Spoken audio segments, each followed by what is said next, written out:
Okay, so I'm doing a list that is actually quite requested. I'm gonna be doing some of the top 10s and stuff that has been requested to me. So starting off with the limit breaks. Units that you should limit break, top 10 units that you should limit break, and I place some honorable mentions here, as you can clearly see. These are 6 units that are very close to getting their limit breaks. Actually, Hashirama I feel like is a little bit off, but selected him because he was the next Blazing Bash that I would select. But Naruto is the next Blazing Festival, which should get limit break. Him and Shin and Sasuke. 36 Pes Madara and Kage are right after Naruto and Sasuke, of course. Jugo and Yagura are very close as well. Hashirama will take a bit, but he's the next Blazing Bash that would 100% limit break. The list was, of course, going to be my opinion, but I feel very strongly that it is 100% correct. No, I'm just kidding. Yeah, this is one entirely for PvE. PvP, it would be just like limit break the Blazing Bashes and you'll be okay. So, starting off number 10, we have the Blazing Bash Naruto. For PvE, actually, he is such a good unit. He places here just because of how useful of a unit he is on Ninja Road with the 25% attack boost for 7 turns, and of course getting a chakra. And like the damage that he provides upon limit breaking is not what really matters, it's just having him on the team, getting the extra 800 health. Yeah, I think it's 100% worth limit breaking, and I would limit break him as soon as I actually have him, because on my main global I don't have him, so... But on my main JP that I do have him, I have him limit broken on this state, just because it's such a useful unit for a lot of things that you can do. Just, yeah, and that's why I would 100% limit break him. So number 9 we have Susanoo Sasuke. He places because the jump on damage that he does now the Hashirama release, the Edo Hashirama, is huge. Huge. Of course, he still isn't the highest nuker on Wisdom, but if you don't have Minato max duped, the Blazing Festival Wisdom Minato, Sasuke fills in that gap. He is such a strong nuker because of the multiplier. I still don't feel like he's a necessary unit for Wisdom. I don't feel like he's gonna be a unit that is optimal on a Wisdom team, but the gap is so huge of the limit break that I feel like it's 100% worth limit breaking. So, moving on to number 8, we have Blazing Festival Hashirama. That he was already a very good unit. When he got his limit break, he just became a little bit of an extra hitter because the multipliers, although they're fairly decent, it didn't change that much, but it's the same case as number 10 with the Naruto. He's such a good unit to have on your team, you might as well limit break him. He's just that good of a unit, to this day. To this day. And he's one of the best Blazing Festivals to get limit break too, because when I was looking at the list of units, Blazing Festival Pain, he's okay. Like, Hashirama does place as a unit that I would 100% break, which I did. Number 8. And number 7, we have Heart Madara. Heart Madara.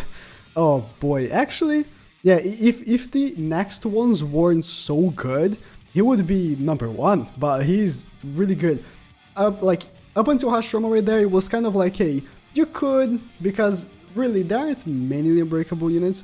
I mean, there are, but that are very, very necessary. But from Madara, from now on this video, all of them I feel like are necessary to limit break. So, Heart Madara, 100% necessary to limit break. He's such an incredible unit. He hits so hard upon limit breaking, and of course he neutralizes element affinity based damage, which will make sure that you can do that body raid that you want to do with your Heart team. So, moving on, we have Sasuke, Killing Sasuke, and also such an incredible unit. I would actually, between the two, Heart Madara and Killing Sasuke, I just placed Killing Sasuke here because I'm quite biased about him. I really like him as a non-Blazing Festival unit, being so strong. I feel like you should 100% break him. Both him and Madara, I don't feel like they... Oh, I spoiled the next one, I'm sorry. Both him and Madara, I don't feel like they place as a optimal unit for the Heart team, but Killing Sasuke, I just have a place in my heart for him. 100% worth limit breaking, as a normal banner unit especially, because not many normal banner units nowadays are worth limit breaking. But we have the Sage Mode Naruto, which is the best limit breakable normal banner unit for sure, 100%. For sure, 100%, the best one. You should 100% break him. He used to be a necessity for the under 28 team, at least as a friend unit, because of how much he provides for the team, with the incredible amount of damage, and being such a good unit, of course, being summonable, a summon 6-star that was under 28. Nowadays, we have Hashirama, we have Samurai Sakura, which did replace him as the must, but he still remains as an incredible unit, and yeah, you should limit break him. I don't think I need to make any more cases. You should limit break him. So, moving on, we have the Sasuke, Rinnegan Sasuke, and I feel like you can predict the rest of the list by now, but Rinnegan Sasuke is an amazing unit. He is optimal in the Wisdom team, and even without the limit break, he's an incredible unit, but when he got limit break, both him and the next one on the list, which is Sage 6 Pass Naruto, you can predict that, okay? Both of them are incredible units and become even more incredible with the limit breaks. And as I said, they don't even need the limit break, because what they do, Sasuke with the 80% chance mobilization, vast range, and of course the 100% chance of slip damage, which the Killing Sasuke also has on his normal jutsu, of course with abilities, right? They do increase the chance, but he's an incredible unit even without the limit break, but when you place the limit break as well, he becomes a hard hitter that does all of these things. So he is an incredible unit, as I said 100 times already. And next we have Sage 6 Pass Naruto, which with the limit break becomes the second hardest AoE hitter in the game. And not only that, but he also heals for 600 per turn, so he's a must on Ninja Road teams to this day. He used to be the best unit in the game when he released, but he's now still a must on Ninja Road teams. He's still a must on Bravery teams, of course optimal, and such a reliable unit, because I don't like dodge as much, but the dodge may come in handy. Having a 20% chance of dodging is pretty decent as a buddy skill. As I said, can come in handy sometimes, and it tanks fairly well. And I feel like the boosts on them, both him and Rinnegan Sasuke, although on Naruto it doesn't seem like much, was it 600? Actually, it's a fair amount. And then Sasuke is almost 700. It makes such a difference because of how high the multipliers are, especially for Sasuke, right? What is it? No, it's Naruto. Naruto has the highest multiplier, 16 times. Yeah, really good. So, moving on, we have number 2, which is Sage 6 Pass Obito.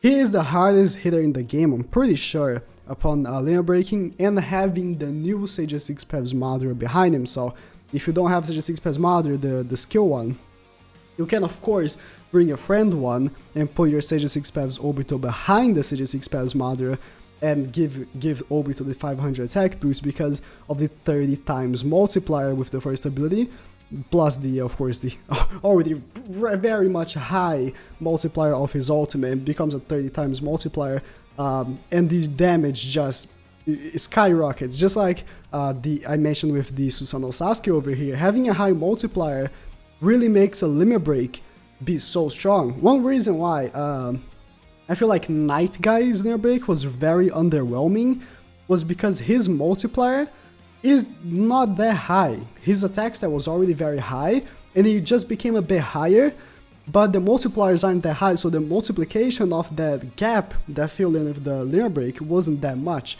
Because Obito's multiplier is so high, the gap of the 500 extra attack that he got was huge for him, so he becomes an even more amazing unit. And he's a must.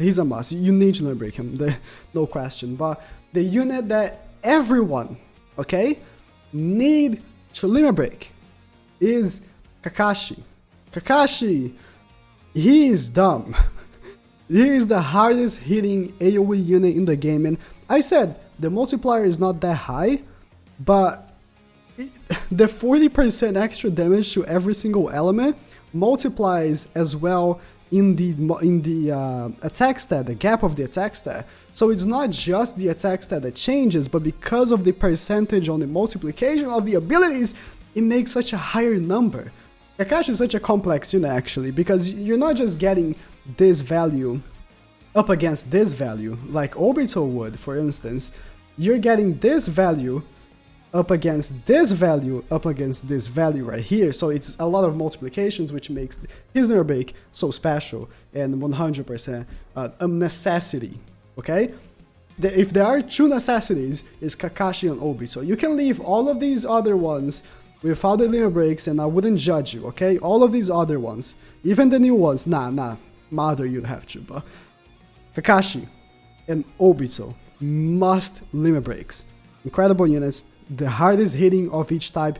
Obito is the hardest hitting single target, Kakashi is the hardest hitting AoE, and you need to limit break them. Incredible units. Thank you guys for watching. Let me know in the comments what other lists you guys want me to do. I am going to be doing a best Rainbow team and Ninja team in a few days. I don't know when it's going to be the release because I asked for a like goal in the other video and it reached. So thank you guys for watching and subscribe.